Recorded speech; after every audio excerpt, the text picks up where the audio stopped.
SIR এর ফলে কেবল মুসলিমরা নয়, সমস্যায় পড়তে চলেছে বাংলাদেশ থেকে উদ্বাস্তু হয়ে আসা বড় অংশের হিন্দুরা।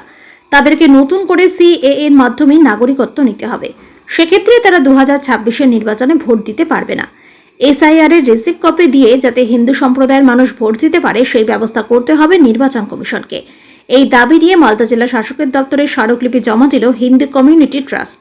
তাদের দাবি, মালদার হবিবপুর, বামনগোলা, পুরাতন মালদা, গাজল সহ বিস্তীর্ণ এলাকায় বাংলাদেশ থেকে আসা বহু হিন্দু রয়েছে। ওদের দাবি পূরণ না হলে আগামী দিনে বৃহত্তর আন্দোলনে নামবে। এসআর এর রিসিভ কপির উপরে ভোটাধিকার দিতে হবে।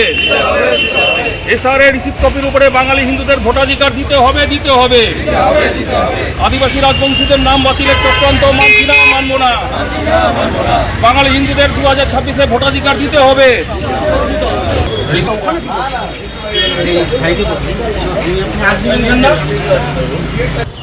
আমরা আজকে ডেপুটেশন দিতে এসেছি মাননীয় ডিএম সাহেবের কাছে যে এসআইআর সংক্রান্ত যে হিন্দুদের, বাঙালি হিন্দুদের যে সমস্যা হচ্ছে, বিশেষ করে বাংলাদেশ থেকে যারা উদ্বাস্তু হিন্দু বা শরণার্থী হিন্দু যাদের সমস্যা হচ্ছে, সব জায়গায় বলা হচ্ছে যে হিন্দুদের কোনো সমস্যা হবে না, থাকতে পারবে, কিন্তু বাস্তবে সেটা ভুল। থাকতে পারলেও তাদেরকে সিএ এর মাধ্যমে অ্যাপ্লাই করতে হবে এবং সেটা হচ্ছে খুবই কমপ্লেক্সিটি, জটিলতার বিষয়। হ্যাঁ, এখনও পর্যন্ত 50,000 অ্যাপ্লাই করে কেউ নাগরিকত্ব পায়নি। দ্বিতীয়ত হচ্ছে এইসব যদি হিন্দুরা বাদ যায় বিশাল সংখ্যায়, হ্যাঁ, তারা কি 2026-এ ভোট দিতে পারবে? এটার উত্তর হচ্ছে না, কোনোভাবেই তারা ভোট দিতে পারছে না। সুতরাং আমাদের দাবিটা হচ্ছে, যেরকমভাবে প্রথমে দেখানো হচ্ছিল যে সমস্ত রোহিঙ্গা মুসলিম এরা বাদ যাবে, সেটা না, তাদের সংখ্যাটা হচ্ছে 20%, আর হিন্দুদের সংখ্যাটা হচ্ছে 80%। সুতরাং আমাদের দাবিটা হচ্ছে এসআইআরের যে রিসিভ কপিটা হচ্ছে তার উপরে বেস করে বাংলাদেশি যারা শরণার্থী হিন্দু আছে, যারা উদ্বাস্তু হিন্দু আছে, যেমন পাল, হালদার, বিশ্বাস, বালা, সিকদার টাইটেলের, তারা যাতে 2026-এ এসআইআর রিসিভ কপির উপরে যাতে ভোটটা দিতে পারে তার জন্য একটা অ্যামেন্ডমেন্ট বা অর্ডিন্যান্স কেন্দ্রীয় সরকার জারি করবে।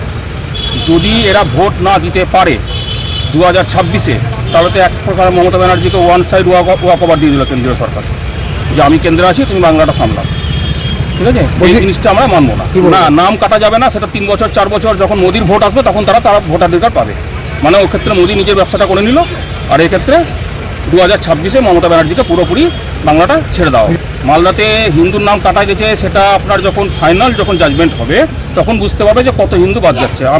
আমাদের যেটা ধারণা, মঙ্গলবাড়ি মিউনিসিপ্যালিটি 35% হিন্দুর নাম বাদ যাবে, অর্ধেক বামনগোলা বাদ যাবে। কেন অর্ধেক? কারণ এরা হচ্ছে উদ্বাস্তু মতুয়া, এদের কারো 2002-এর, হ্যাঁ, এদের কারো ভোটার লিস্টে নাম নেই, তাদের পরিবারের নাম নেই, তাদের বাবা মার নাম নেই। বিগত 25 বছর ধরে তারা এসে, তাদের তো কোনোভাবে নাম থাকার কথা না, কিন্তু তারা এখানে বাড়িঘর করে নিয়েছে।